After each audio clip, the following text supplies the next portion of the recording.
کہانی central official کو subscribe کریں اور نئے آنے والی ویڈیو کے لیے گھنٹی کے نشان کو دبائیں۔ کار پورچ میں رکی تو اس میں سے منیب باہر آ گیا۔ وہ پہلے سے کافی حد تک سوبر ہو گیا تھا۔ اس نے طاہر کو لون میں بیٹھا دیکھ لیا تھا، اسی لیے سیدھا اس کی طرف بڑھتا چلا آیا تھا۔ بڑی بات ہے، آج گھر پر ہی ہو؟ منیب نے قریب آ کر پوچھا تو طاہر نے کھڑے ہو کر بائیں پھیلا دی۔ دونوں گلے ملنے کے بعد آمنے سامنے پڑی کرسیوں پر بیٹھ گئے۔ ہاں یار، بہت کم شامیں یہاں گھر میں گزرتی ہیں، وہ بھی جب کبھی میں خود شور شرابے اور رش والی زندگی سے تانگ آ جاؤں تب اچھی لگتی ہیں، تنہائی سکون ملتا ہے، طاہر نے کہا تو منیب نے ہنستے ہوئے پوچھا، آج مجھے کیوں بلا لیا؟ ڈسٹرب ہونے کو؟ نہیں، مجھے لگتا ہے میں خود ڈسٹرب ہوں، میں تم سے باتیں کرنا چاہتا ہوں۔ صرف باتیں؟ وہ تو کوئی بھی تم سے کر سکتا ہے، منیب نے حیرت سے پوچھا۔ اچھا چھوڑو، سیاست کی سناؤ، یہ تو تمہارے اوپر کی باتیں، انہیں چھوڑو۔ طاہر نے آیت کی بات منوعن دہرا دی، جیسے وہ اب بھی اس کی بات سن رہا ہو۔ تبھی منیب نے تیزی سے پوچھا، کمال ہے، اس کی سوچ ایسی ہے، لیکن سوال یہ ہے کہ تم کیوں ڈسٹرب ہو؟ اس کی اپنی زندگی، تمہاری اپنی زندگی۔ آیت نے ٹھیک ہی تو کہا ہے، یہ تو عشق۔ پھر مجھے یہ بتاؤ، یہ عشق کیا ہوتا ہے؟ مجھے کیوں سمجھ نہیں اس کی آئی؟ میں یہ تو مان گیا ہوں کہ عشق کا وجود ہے۔ کیسے مان گئے ہو؟ منیب نے پوچھا۔ آیت ہی کو دیکھ کر تم اس کے بارے میں سنو گے تو حیران رہ جاؤ گے۔ طاہر پر وہی سنجیدگی برقرار تھی، جیسے وہ ایک ٹرانس میں ہو، اسے کچھ سمجھ میں نہ آ رہا ہو کہ کیا ہو رہا ہے، جیسے کوئی شرابی نشے میں بس اپنی ہی کہے جا رہا ہو۔ تب منیب نے بے چارگی سے کہا، دیکھو میں اتنا سمجھتا ہوں کہ دیکھو جیسے آیت نے کہا کہ عشق کی سمجھ عشق ہی دیتا ہے، اب اس عشق کا پتہ تو اسی سے چلے گا جس نے عشق کیا ہو یا جسے خود عشق وہ ہو جائے۔ چونکہ یہ میرے بس کی بات نہیں، کیا بتا سکتا ہوں؟ مجھے تو اس کے بارے میں کچھ پتا نہیں۔ ہاں تم ٹھیک کہتے ہو، طاہر سوچتے ہوئے بولا، مگر یہ تم کن چکروں میں پڑ گئے ہو؟ یہ جو عشق مشق ہوتے ہیں نا، اس میں بندہ کہیں کا نہیں رہتا۔ جہاں تک مجھے پتا ہے تمہارے بابا تمہیں وزیر بنانے کی گیم کر رہے ہیں، اس طرف دھیان دو، کوئی وزارت لو، ہم جیسے لوگوں کا بھلائی ہو جائے گا۔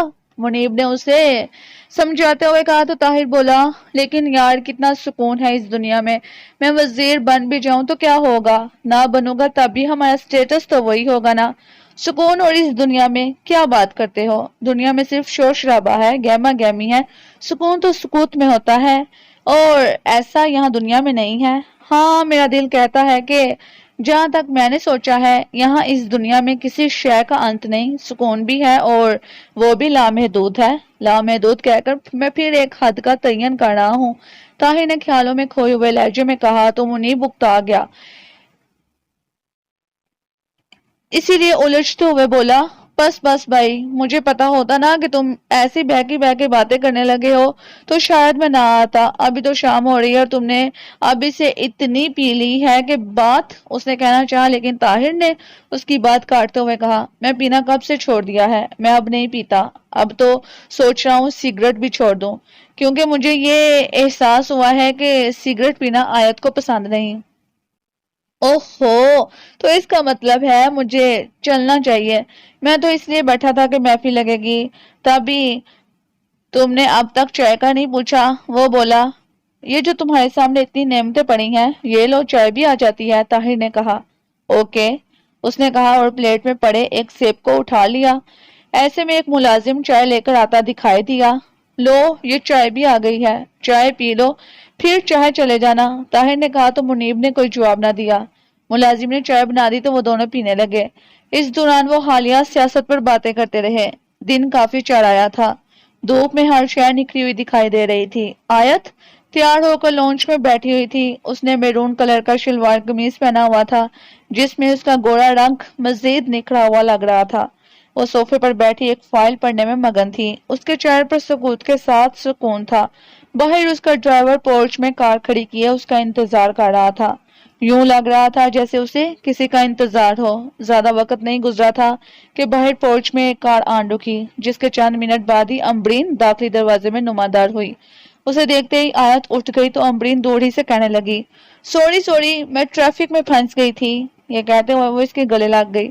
کوئی بات نہیں، اتنی زیادہ دیر نہیں ہوئی ہے، آیت نے اسے گلے لگاتے ہوئے نرم سے لہجے میں کہا تو وہ الگ ہو کر کہکا لگاتے ہوئے بولی، ہاں بس ایویں آدھا گھنٹہ ہی تو لیٹ ہوئی ہوں، چلو کوئی بات نہیں، کچھ کھائے پیے گی؟ آیت نے پوچھا۔ نہیں، میں نے ڈٹ کر ناشتہ کیا ہے، وہ بولی۔ چلو چائے تو پیو گی نا، ناشتہ کیے تو 2 گھنٹے ہو گئے ہوں گے، آیت نے اندر کی طرف دیکھتے ہوئے کہا تو امبرین صوفے پر بیٹھ گئی۔ اتنے میں ملازمہ آئی تو آیت نے اسے چائے کا کہہ دیا۔ آیت نے ہاتھ میں پکڑی ہوئی فائل اسے تھماتے ہوئے کہا، اس میں پوری تفصیل ہے کہ کس طرح سے اسکول چلانا ہے، مجھے یقین ہے کہ تم بہت اچھی طرح سب سنبھال لوگی۔ یہ تمہیں اتنا یقین کیوں ہے؟ امبرین نے پوچھا تو وہ اس کے پاس بیٹھ کر بولی، اس لیے کہ جس مقصد کے لیے میں نے یہ اسکول بنایا ہے تم اس کے بارے میں پوری طرح سے جانتی ہو۔ میں سمجھتی ہوں کہ یہ میرے رب کا مجھ پر کرم ہے کہ مجھے تم مل گئی اس کام کے لیے۔ میں بھی تنگ آ گئی ہوں یار، گھر میں بیٹھ بیٹھ کر کیا فائدہ پڑھنے کا، اگر کسی کام ہی نہیں آیا، کسی آفس میں کام کرنے سے تو میرا جی گھبراتا ہے، ورنہ سیدھی تیرے آفس میں چلے آتی۔ اس نے کہا، ہاں یہ تو ہے، وہ بولی، شادی کے بعد میاں تو چلے گئے ہیں کویت اور میں یہاں اکیلی۔ ویسے ایک بات ہے، تمہیں دیکھ کر لگتا ہے کہ جیسے تم پر وقت گزرا ہی نہیں، اسی طرح سے فریش ہو جیسے پہلے دیکھا تھا۔ بس یار وقت وقت کی بات ہے، اس نے خیالوں میں کھوئے ہوئے انداز میں کہا۔ سچ پوچھو تو میرے ذہن میں پتہ ہے کیا تصور آ گیا تھا تمہارے بارے میں، وہ شرارت سے بولی تھی۔ کیا؟ آیت نے تجسس سے پوچھا تھا۔ یہی کہ تم نے کالے پیلے کپڑے پہنے ہوں گے، گلے میں رنگ برنگی مالائیں پہنی ہوں گی، بال تمہارے جٹا داری ہوں گے اور تم پوری ملنگنی ہوگی، اس نے کہا اور زوردار کہکا لگا دیا۔ ارے واہ، یہ تصور کیوں تھا؟ یہ کہتے ہوئے آیت بھی ہنس دی۔ اس لیے کہ آخری بار جب یونیورسٹی میں تم آئی تھی تو تمہیں دیکھ کر مجھے بڑی مایوسی ہوئی تھی۔ کیا حال بنایا ہوا تھا تم نے، تمہیں پتہ ہے اس کے بعد ہم آج ملے ہیں۔ ہاں لیکن فون پر تو رابطہ رہا، تب میں آواز سے فریش نہیں لگتی، آیت نے مسکراتے ہوئے پوچھا۔ وہی تو میں حیران ہوں کہ تم ایک دم سے بدل گئی ہو، مجھے اچھا لگا کہ تم وقت کے ساتھ چل رہی ہو۔ خیر میں تمہارا پروجیکٹ بھی سمجھ گئی ہوں، ویسے جو کچھ تم سرمت کے لیے کر رہی ہو ایسا کرتا کوئی نہیں ہے۔ آخری لفظ کہتے ہوئے امبرین کا لہجہ اداس ہو گیا تھا۔ آیت نے اس بات کو جان بوجھ کر نظر انداز کرتے ہوئے کہا، ظاہر ہے شروع میں تعداد تھوڑی ہوگی، لیکن ہمارا مقصد کمائی نہیں، ان بچوں کو بھی تعلیم دینا ہے جو کسی وجہ سے تعلیم حاصل نہیں کر سکتے۔ ہاں میں جانتی ہوں، امبرین سنجیدگی سے بولی۔ اچھا اسے اچھی طرح سے پڑھنا، پھر ہم اس پر بات کریں گے، کوشش کرنا کہ آج ہی جا کر سکول بھی دیکھانا، اور اگر سرمت سے ملنا ہو تو فارم ہاؤس پر چلی جانا، مجھے وقت ملا تو میں بھی آ جاؤں گی، اس نے سمجھایا۔ میں جاؤں گی، میرے پاس وقت ہی وقت ہے، امبرین نے فائل کھول کر دیکھتے ہوئے کہا۔ اتنے میں ملازمہ چائے لے کر آ گئی۔ چائے پیتے ہوئے وہ دونوں اسی موضوع پر باتیں کرتی نہیں۔ چائے پی لینے کے بعد آیت نے اٹھتے ہوئے کہا، اچھا اب میں چلتی ہوں، آفس کے لیے تمہارے انتظار میں کافی دیر ہو گئی ہے۔ ہاں میں بھی چلتی ہوں، امبرین نے بھی اٹھ کر کہا۔ دونوں ایک ساتھ پورچ میں آئیں، اپنی اپنی گاڑیوں میں بیٹھ کر چل دیں۔ آیت اپنے آفس میں جا کر بیٹھی ہی تھی کہ طاہر کا فون آ گیا۔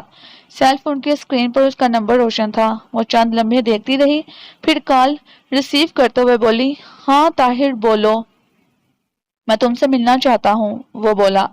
کوئی خاص بات؟ اس نے پوچھا۔ خاص ہو بھی سکتی ہے، خاص نہیں بھی ہے، تم مان لو گی تو خاص ہو جائے گی، نہیں مانو گی تو خاص نہیں ہوگی، وہ دھیمے سے لہجے میں بولا تھا۔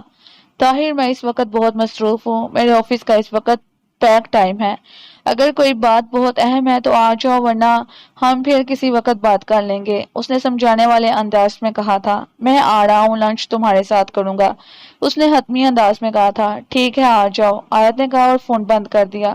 تقریباً 2 گھنٹے بعد وہ اس کے آفس میں اس کے سامنے بیٹھا تھا، وہاں بیٹھ کر اس نے آیت کی مصروفیت دیکھی۔ کافی دیر بعد اس نے کام نپٹا کر ایک طویل سانس لی اور اپنی کرسی سے اٹھ کر اس کے پاس صوفے پر بیٹھتے ہوئے بولی، ہاں بتاؤ کیا بات ہے؟ کیا میں وہ وجہ جان سکتا ہوں کہ تمہارے ساتھ شراکت داری کیوں نہیں ہو سکتی؟ طاہر نے سکون سے کہا، لیکن اس کے لہجے میں شکوہ چھلک گیا تھا۔ اس پر آیت چند لمحے خاموش رہی، پھر مسکراتے ہوئے بولی، میں چاہوں تو سکون سے گھر بیٹھ جاؤں، سوائے نگرانی کرنے کے اور کچھ بھی نہ کروں تو یہ سب چلتا رہے گا، کیونکہ ہمارا بزنس مضبوط بنیادوں پر کھڑا ہے۔ ہم یہ کام کرتے چلے آ رہے ہیں۔ دوسری بات، کسی بھی کاروبار کے لیے سرمایہ خون کسی حیثیت رکھتا ہے۔ لوگ کریڈٹ کے ساتھ بھی کام کرتے ہیں۔ اب تمہاری بات کا جواب دے رہی ہوں کہ یہ بزنس میرے لیے محض بزنس نہیں ہے، یہ میرا پیشن ہے، مقصد ہے میرا، اور اس مقصد میں کسی کی بھی شراکت داری مجھے قبول نہیں ہے۔ میرا خیال ہے اب تمہارا یہ سوال فضول ہوگا کہ یہ بزنس میرے لیے مقصد کیوں ہے؟ اگر میں تمہارے ساتھ اس مقصد میں شامل ہو جاؤں تو؟ طاہر نے پوچھا۔ نہیں ہو سکتے۔ میرے دادا کے بارے میں جو میرے جذبات ہیں وہ تمہارے نہیں ہو سکتے، اور تمہارے بابا کے بارے میں جو تمہارے جذبات ہیں وہ میرے نہیں ہو سکتے۔ مقصد تو پھر کس کہیں آگے کی چیز ہے، اسے دل پر نہ لو۔ یہیں اسی عمارت میں تمہاری نئی بزنس، آیت نے کہنا چاہا تو وہ بات کاٹ کر بولا، میں یہ کاٹ سکتا ہوں، بزنس میرے لیے اجنبی شے نہیں ہے، وہاں بہاولپور میں بھی ہم بزنس کرتے ہیں۔ تو پھر میرے ساتھ ہی کیوں؟ آیت نے سکون سے پوچھا۔ بس ایسے ہی ایک تعلق کی خاطر، وہ اس کے چہرے پر دیکھتے ہوئے بولا۔ طاہر تم ایسے کیوں سوچ رہے ہو؟ ہمیں انجانا ہی صحیح، لیکن ایک تعلق تو ہے جو بہت مضبوط ہے۔ میرے خیال میں یہ تعلق ایسے کسی سہارے کا محتاج نہیں ہے۔ میں تمہاری احسان مند ہوں کہ تم نے مجھے ان دنوں سہارا دیا جب کسی طرف سے کوئی امید نہیں تھی۔ آیت نے مسکراتے ہوئے کہا، اور یہی بات میں بھی کہہ سکتا ہوں کہ تم نے میری عزت رکھ لی۔ اور اس نے کہنا چاہا تو بات ٹوکتے ہوئے وہ بولی، اوہ ہو، یہ تم کیا باتیں لے کر بیٹھ گئے ہو؟ لگتا ہے تمہیں کسی قسم کا ڈپریشن ہو گیا ہے۔ خوش رہا کرو، زندگی کو سمجھو، اسے انجوائے کرو، وہ ہنستے ہوئے بولی۔ نہ بھی سمجھے تو زندگی گزرنی ہے، گزر جائے گی۔ طاہر بھی ہنس دیا۔ ہر بات کو انا پر نہیں لے جاتے، یہ جو میں ہے نا، یہ جہاں بڑے کام کی چیز ہے وہاں تباہ بھی کر دیتی ہے، بالکل کسی زوردار قوت کی مانند۔ اس قوت کو تسخیر کر لو تو بڑے کام کی ہے، اگر اس کے زیر اثر آ جاؤ تو کہیں کا نہیں چھوڑتی۔ میں سمجھتا ہوں کہ تم کیا کہنا چاہتی ہو، لیکن قوت کی تسخیر کے لیے بھی قوت چاہیے ہوتی ہے۔ یہ بات تو تم نے ٹھیک کہی ہے، آیت نے کہا اور اس کی طرف دیکھا۔ وہ خاموش ہو گیا، جیسے کچھ سوچ رہا ہو۔ اس نے آیت کے چہرے پر دیکھا، کچھ کہنا چاہا لیکن نہیں کہا۔ پھر بڑے دھیمے سے انداز میں کہا، مجھے ایک بات بتاؤ، کیا تمہیں اپنی دولت پر، اپنے بزنس پر، اپنی صلاحیتوں پر اتنا ہی گھمنڈ ہے، اتنا ہی غرور ہے تمہیں کہ تم کسی کے ساتھ شراکت داری کرنا پسند نہیں کرتی ہو؟ طاہر نے وہ بات کہہ ہی دی جسے کہنے کے لیے وہ اس کے پاس آیا تھا۔ اس پر آیت نے اس کی طرف دیکھا، پھر ہلکے سے مسکرا دی۔